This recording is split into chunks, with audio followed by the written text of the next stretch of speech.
guys, welcome back to Medical Coding with Blue. Today's episode is all about what you should know about using an encoder. Does it make medical coding easier?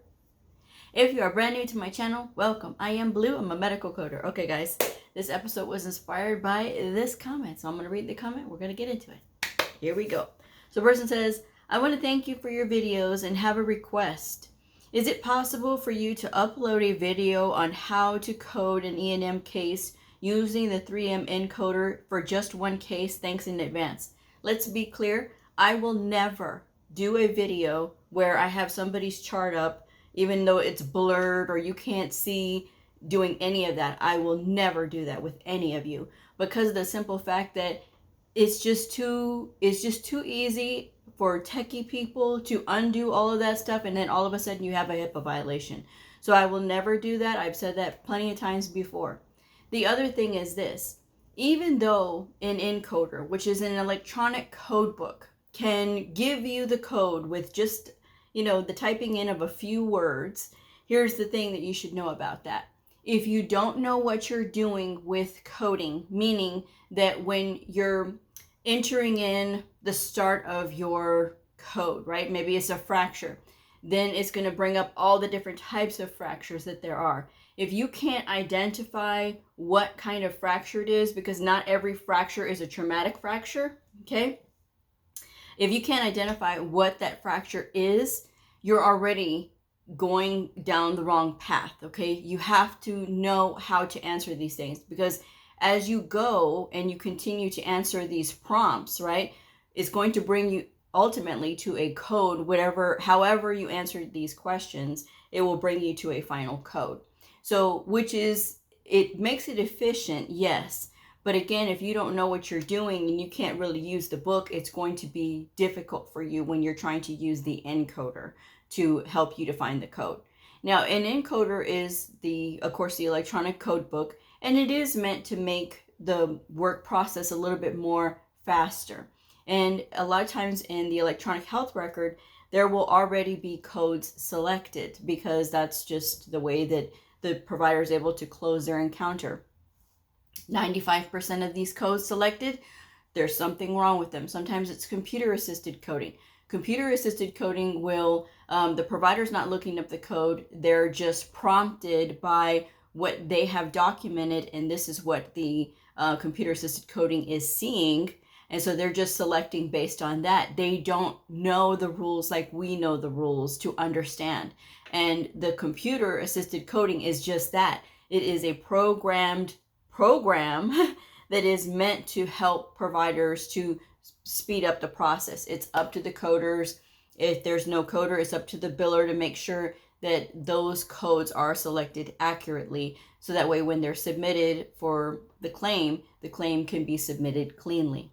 But again, if you don't know what you're doing when you're using an encoder, that becomes a problem. And how do you know that you don't know what you're doing with the encoder? Because you don't know how to look up codes in the book, okay? So that's the first thing that I want to say to all of that. The other thing I will say is that yes, while the encoder does have a pathway for evaluation and management, right? It will begin your pathway with, you can type in evaluation and management under CPT, and all of the different types of evaluation and management will come up, whether it is office outpatient, is this a new patient, established patient, is this in the ER, all of these other things. So it'll bring up all of these codes, and then you have to go through, and it's going to ask you another series of questions about if it was a time, if it was medical decision making, and how many conditions were being seen, and how many were treated, and this and this. It is much more cumbersome to get through the encoder version to find the E&M level than it would be if you just learn to use the the medical decision making tool. If you could learn to use that, which it is so simple, because there are three points that we need to look at. We need to look at how many conditions are being seen, what is affecting this patient, is it stable, is it exacerbated, is there a bunch of things going on, what is going on, what is the level of severity of these conditions. So we have three things that we're looking at. The first one being the diagnoses, right? And then we have it broken down to different levels: straightforward, low, moderate, and high. And so again, if you're looking at your table of risk, you're going to start to understand those things. There's no way for anybody to help you to understand if you're not actually putting in the work to understand it, okay? And so that's why it's so important that, some people think that, oh, well, if I can use this electronic tool to help me find the code, then that would be much better. I can just skip all of this. No, absolutely not. Because as I told the person, it is too cumbersome with the 3M encoder, or any encoder really, to get to that evaluation and management level. You can do that simply by learning what the table of risk is. That second box in the table of risk is all your data to be reviewed and ordered and that kind of thing. And so you have to, each level from straightforward all the way to high is going to have different levels of intensity and different levels of how much are they ordering, what are they ordering. And you learn that by looking at, literally looking at the notes that you're trying to code for. And then you have your risk of morbidity and mortality is your third box. Now this is where their decisions, the provider's decisions for their treatment, how is it going to affect this person? Will it have long-term lasting effects, like because it's more high risk? Is it just your regular risk? And is this patient a high risk patient? Are they, your standard risk patient? You know what I mean? So it's there in the tool, okay? And then you have low, which is like, okay, if it's just something that is not really invasive, but it's not really going to hurt the patient if they're not treated and that kind of thing. So there's lots of ways that you can look at the different levels. And of course, straightforward is there's really minimal risk at all to this patient.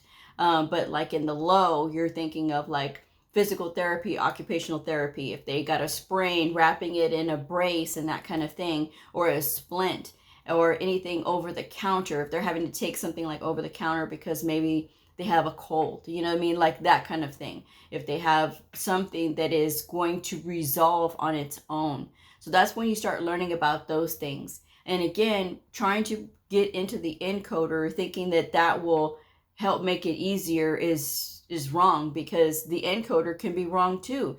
The encoder is only going to give you the code based on what you gave it. The information that you gave it, that's what it's going to calculate to, okay? So that's something that you have to understand. Even when the codes, like I said, are pre-selected by the system, by the computer-assisted coding, and even sometimes by the provider, it doesn't necessarily mean that those codes are actually correct.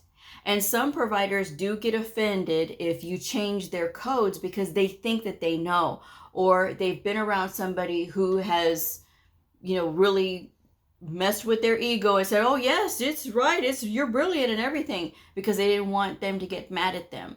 But the thing about it is they don't know what they don't know. We as coders are trained professionals. We have passed a competency test that says that we understand and we know about the coding. We understand the rules, or at least that's what you should be at by the time that you have your certification. A lot of you are not this way. You need to work on that, okay? There's ways to work on that. And of course, I have all these 1,400, almost 1,500 videos that you all can look at to help you to learn how to study again, so that maybe if you did go through a fast-paced medical coding program, that you can learn how to learn again so that you can start to understand things better.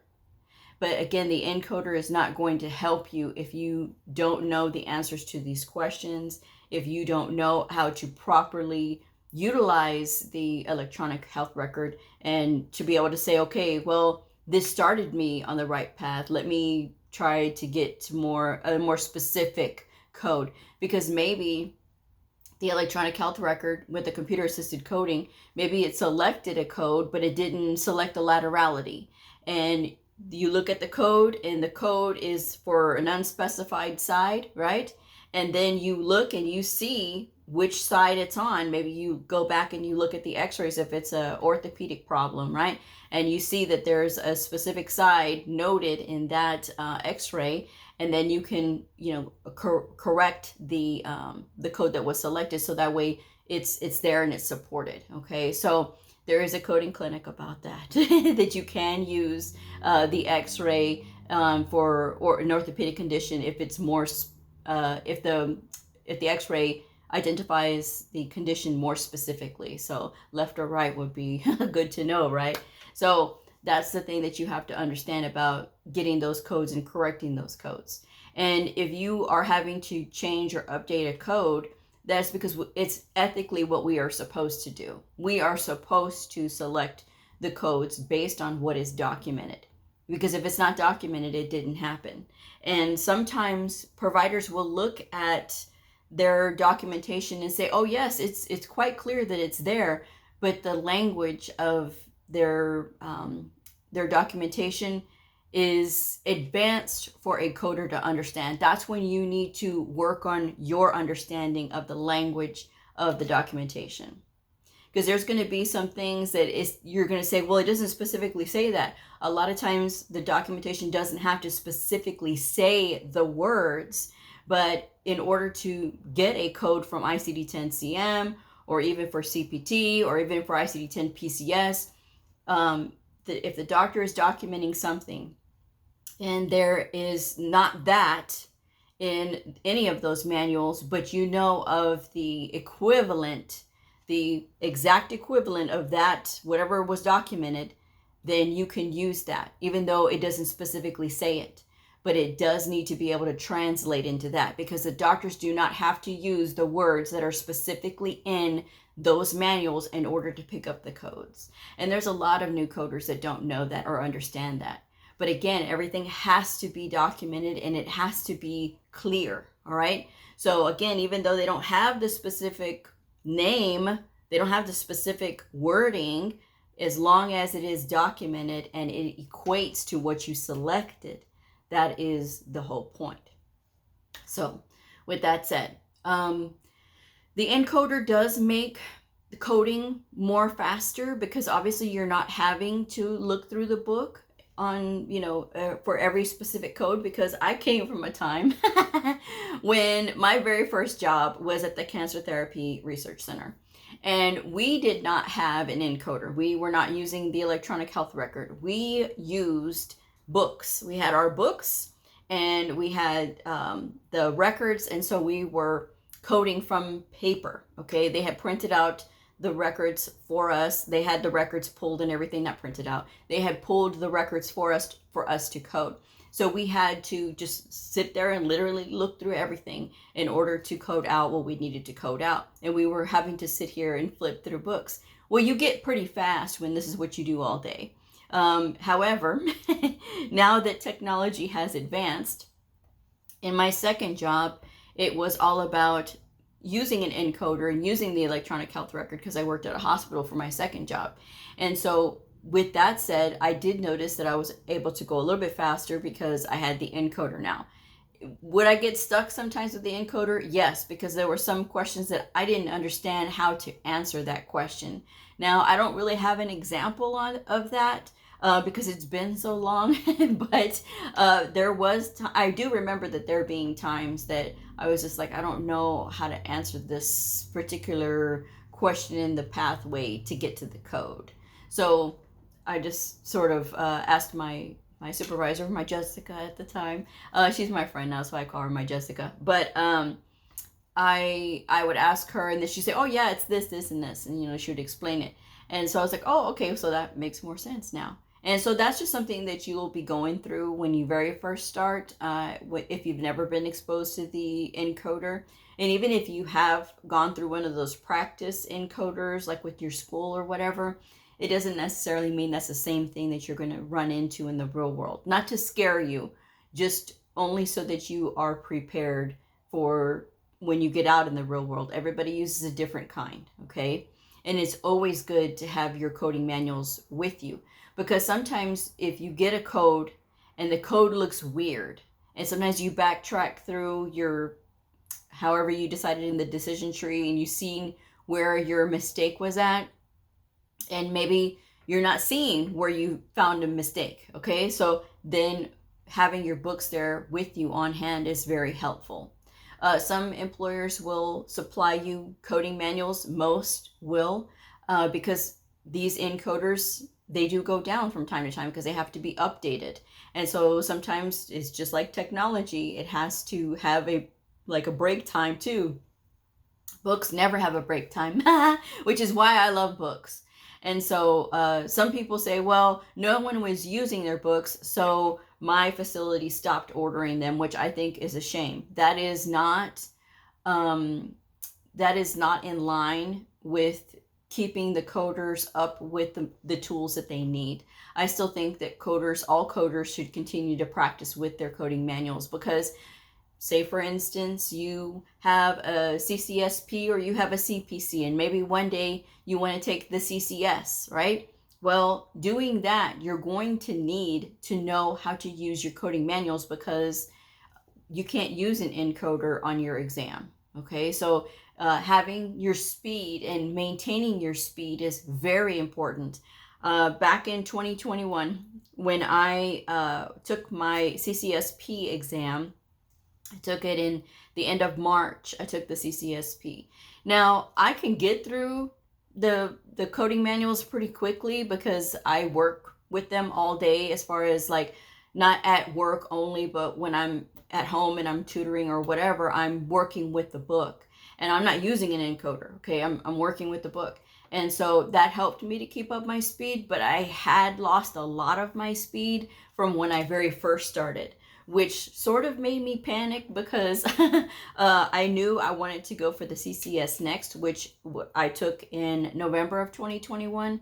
And so knowing that I had to get familiar with an unfamiliar to me book, which was the ICD-10 PCS manual. Again, I knew enough to get around, but not enough to be like, okay, really super confident like I am with CPT and, ICD-10 CM. So I had to work on that. And it took me 6 months to get my speed up to where it was before. And so just knowing how to use a book, navigating through the book, it's very valuable. It's very important, because again, had I not had that speed, you know what I mean? Like I may have been one of these people that it didn't go so well, but thankfully with the CCS, I did well. And so that's the thing. And no, I will not tell anybody my score, because people will do that. I don't know why. Don't compare yourself to other people. That's number one. Number two, it's none of your business, right? I passed the test. I passed it with a few touchdowns. And you never want to set other people up to, oh, here's the bar, here's the bar, here's the bar. No, you need to concentrate on yourself and what you know. Don't be comparing yourself to me or to anybody else. That's the problem. And especially when people start saying, oh, why don't I get this credential and this credential, because this person has it. So why are you trying to keep up with the Joneses? They can sleep, right? They can sleep. And what are you doing comparing yourself to them? That means you're never going to be happy with what you have, because you're always busy looking over to see what else anybody else has. It's stupid. Don't do it. Don't do it. But I just had to say that, because I don't know why everybody thinks that it's important to ask me. Don't ask me. I won't tell you. So anyway, with that said, it's great. The encoder is fantastic. The electronic health record is great too, because now obviously we don't have to read doctor's handwriting, right? We don't have to read all of that. But I mean, the electronic health record does come with its drawbacks as well. And especially if the electronic health record system is making you repeat steps, right? Like the one that I work in, which I cannot stand, and I'm not going to say because I can't stand it. I literally can't stand it. It is so inefficient. This electronic health record system that I work with is very inefficient, and I don't know who came up with this brilliant plan, but it is not efficient at all. And it's very frustrating for a coder who just wants to get their work done, and to have to repeat a lot of the steps is just a waste of time. It's just a waste of time, and it's just a waste, period. That's all I'm going to say about that. But with that said, your facility is going to know and understand the nuances and the forward and backwards of this electronic health record, so don't panic, especially if you feel like you're going slow. You will build up speed over time, but it's just going to come with practice. Okay, you're not going to know everything walking right in. You're not going to be expected to code 100 encounters on the second day, because that's just ridiculous. You need to be realistic with yourself and build up your speed and make sure that you are not being distracted by phones or by, constantly on the phone or texting or doing other things or, whatever you're doing. You need to make sure that you're focused. Talking is another big distractor for coders too. You need to be able to concentrate on what you're doing, okay? Because the encoder will only give you what you're giving it. Same thing. So that's what you got to make sure that you're looking at what you got in front of you. So with that said, that's all I got for right now. Every encoder is different. And I did do a demonstration on how to use a 3M encoder here a while back, way years ago. You can go through my videos. It's actually one of the ones that I made sure that there were no commercials for it. Because I didn't even monetize that video, because again, I wanted people to just look at it and see it and not get distracted or anything. And some people get so offended when my channel is monetized. My channel is monetized because I spend time doing this, and everybody should be paid for their work. This is work. This is work, and I love to do this. Okay, so this is not a job really, but it is my time, and it's only fair. So you learn something, and I get to share a message about this industry, which is very important to me, okay? And if you are serious about what you're doing, you will look for those resources like the ones I have in the description box or throughout my channel before asking anything like that's easy to look up, okay? So with that said, I'm going to go ahead and wrap this one up. Have fun with the encoder. It will help you. It will help you to learn things sometimes that you didn't even think about when you're like trying to select a code, and it's going to come up with something that's more specific. So that's really great. Start looking and learning to find the details, okay? The laterality, what type it is, especially if like you're coding for fractures. Is it a pathological fracture? Is it a traumatic fracture? And there's all of those things that you have to look for, those details.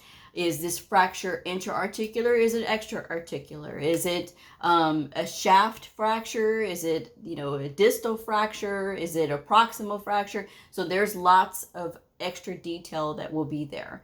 My meniscus tears. Is it an old tear? Is it a new tear? What kind of tear is it? Is it degenerative? Is it because they were out running and somebody ran into them?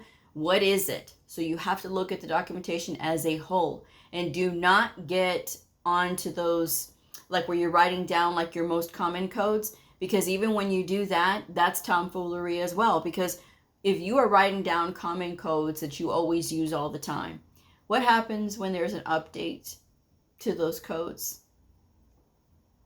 A few years ago, there was an update to low back pain. Okay.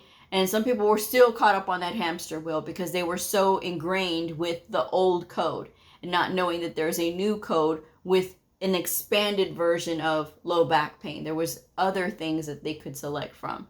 So that's why those cheat sheets are never a good thing, okay? When you are coding. If you know a code after a while and you know that you've been through an update and there was no update or change to that code, you're okay. But don't make that your sole dependence of coding. Oh, I'm going to get all these because they're all what we always do anyway. No, make sure that you're looking at that document so that you can see if what you always code is actually there. Okay, take those blinders off and don't get into that hamster wheel of just trying to hurry up. Because if you do and you miss something, now you're costing the provider money. You are potentially making that patient pay more or pay less than what they are supposed to. At least that's just my advice anyway. So with that said, I'm going to go ahead and wrap this one up. Thank you guys so much for joining me. If this video helped you, please like, subscribe, and share. And I'll see y'all next time. Bye.